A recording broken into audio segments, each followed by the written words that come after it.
Hi guys, and welcome to another episode of Kabir Considers.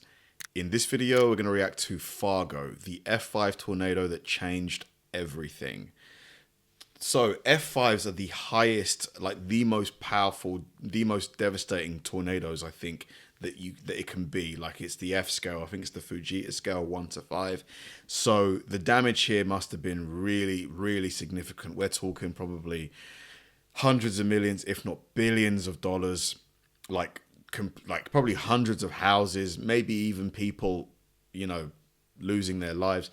Like, just devastating that these things happen. Like wind, like, just because a tornado, it's literally just a combination of wind and moisture, isn't it? To think that they can actually wreak this much destruction is kind of insane. This is one of the most well-documented tornadoes in history, and it happened 67 years ago. The course of meteorology was about to change forever, and it was thanks to one individual.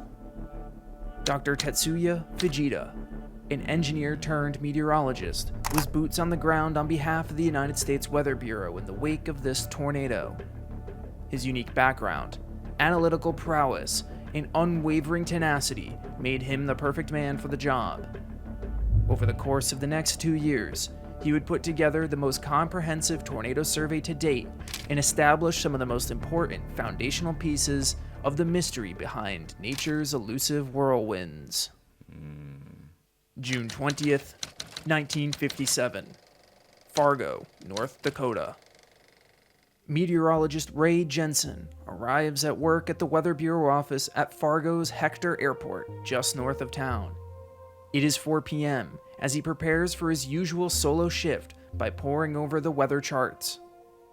While weather observation stations were few and far between in rural North Dakota, the latest surface observations showed that Fargo was squarely in the warm sector of an approaching low-pressure system.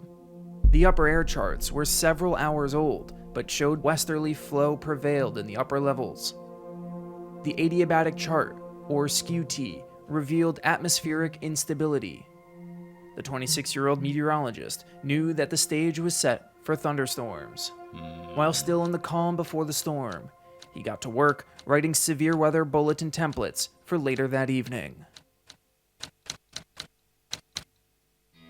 Jensen watches cumulus towers explode up into the atmosphere over 30 miles west of his airport vantage point. He begins to put his severe weather bulletins to work, sending them over teletype to be broadcasted over the airwaves. Minutes later, the first rumbles of thunder were heard from his office. Little did he know that a tornado was already in progress. At 6:25, Jensen would see a tornado 20 miles west of the airport. This would prompt him to issue a tornado warning to broadcast over TV and radio. While it would eventually retreat back up into the clouds, the ominous lowered rotating cloud from which the tornado came would hover closer and closer to downtown Fargo. Man, it's because back in those days, there's no phone, there's no internet. You can't quickly get the message out. Like, it's not like today where you can get information just like that. The public receives the message of a possible tornado. The brave ones venture outside to witness the oncoming spectacle. The majority of people had never seen one before, so many of them have their cameras in tow. The sky would come in contact with the ground once again a few miles west of Fargo city limits. People's home cameras, typically used for capturing family get-togethers or vacations, were now aimed at the sky. The twister would meander east-southeast, looking almost stationary at moments. As pictures and even some video was taken, look at the size the tornado of it. would cross into city limits, impacting the Golden Ridge subdivision. While many residents were able to flee thanks to Jensen's 1-hour advanced warning and the tornado's slow speed, those that opted to remain home would be subjected to the tornado's wrath. As the tornado crawled slowly over the subdivision, the homes in its path were simply obliterated. Jesus. Those Flattened. surrounding the tornado would continue to take imagery as the vortex became shrouded in debris. Little do these onlookers know at the time that these were the last moments of 10 people on the ground. The tornado would traverse the southern end of the Fargo rail yard and into the residential blocks north of downtown. More intense damage to homes would occur before the tornado would cross the Red River into Minnesota farmland, tracking for several more miles before seemingly thinning out of existence. The thunderstorm overhead would continue eastward, producing another 2 tornadoes near the Minnesotan towns of Glendon and Dale. It's just crazy how they can just appear, wreak havoc, and then just like that, they're gone, you know. Back in the Golden Ridge subdivision, 36-year-old Mercedes Munson is rushing home from work after a terrifying phone call from her eldest daughter, Phyllis. Before the line went dead, Phyllis screamed that the tornado was hitting their home. Mercedes comes upon a scene of utter devastation. Their home and surrounding blocks were reduced to swaths of timber. Wow. She finds her 14-year-old son, Leroy, amongst the chaos, unscathed. But he had been at another house babysitting when the tornado came through.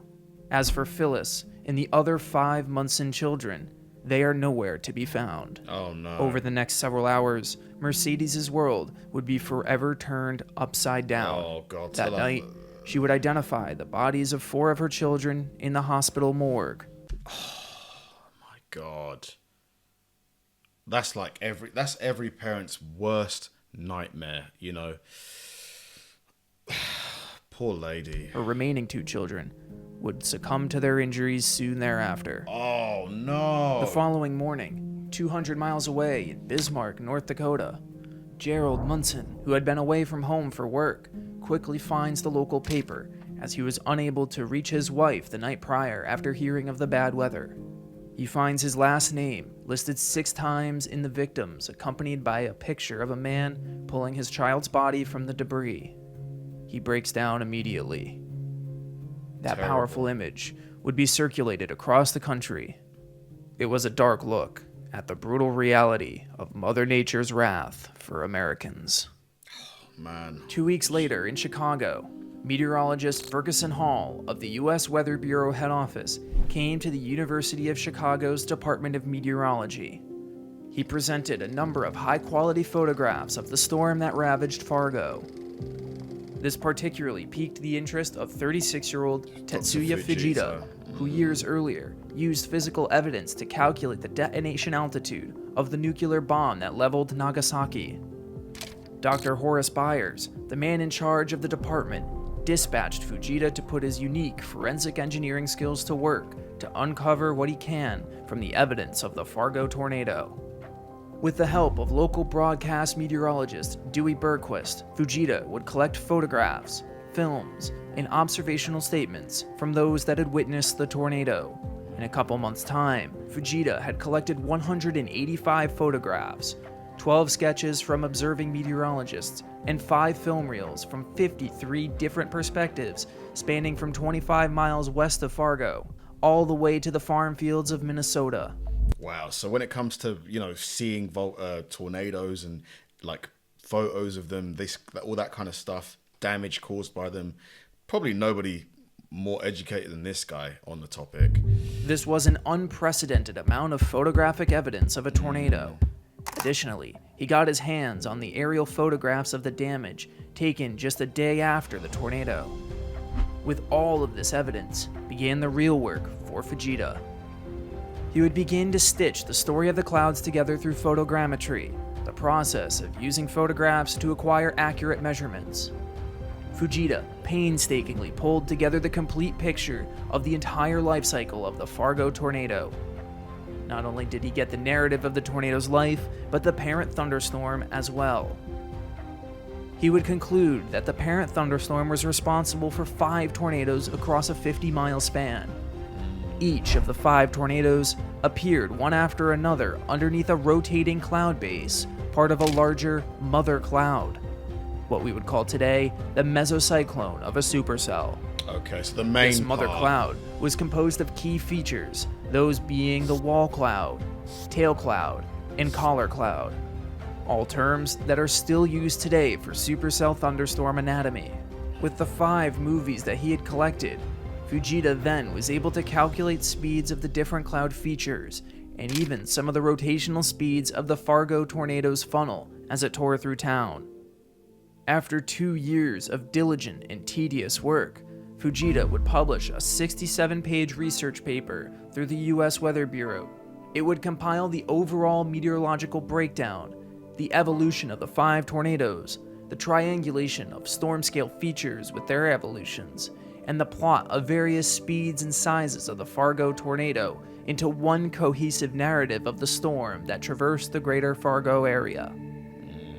Accompanying the narrative were nearly 100 carefully crafted figures, all in incredible detail. Wow. Nothing with this level of detail had been done before, and all of a sudden, Dr. Fujita was now at the forefront of tornado science.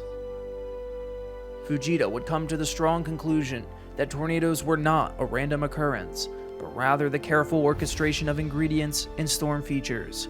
Yeah, like the flat terrain, the moisture, the cold air, like all of those things, right? These conclusions were not only groundbreaking for the future of predicting tornadoes, but also revealed that tornadoes could in fact be studied. While the Fargo tornado family was a rare occurrence of a highly documented, slow-moving and strong thunderstorm, Fujita would need a more consistent way to unlock the secrets of Mother Nature's tornadoes. His answer lied in those aerial photographs of the damage. Maybe the damage left behind was the key. Wow.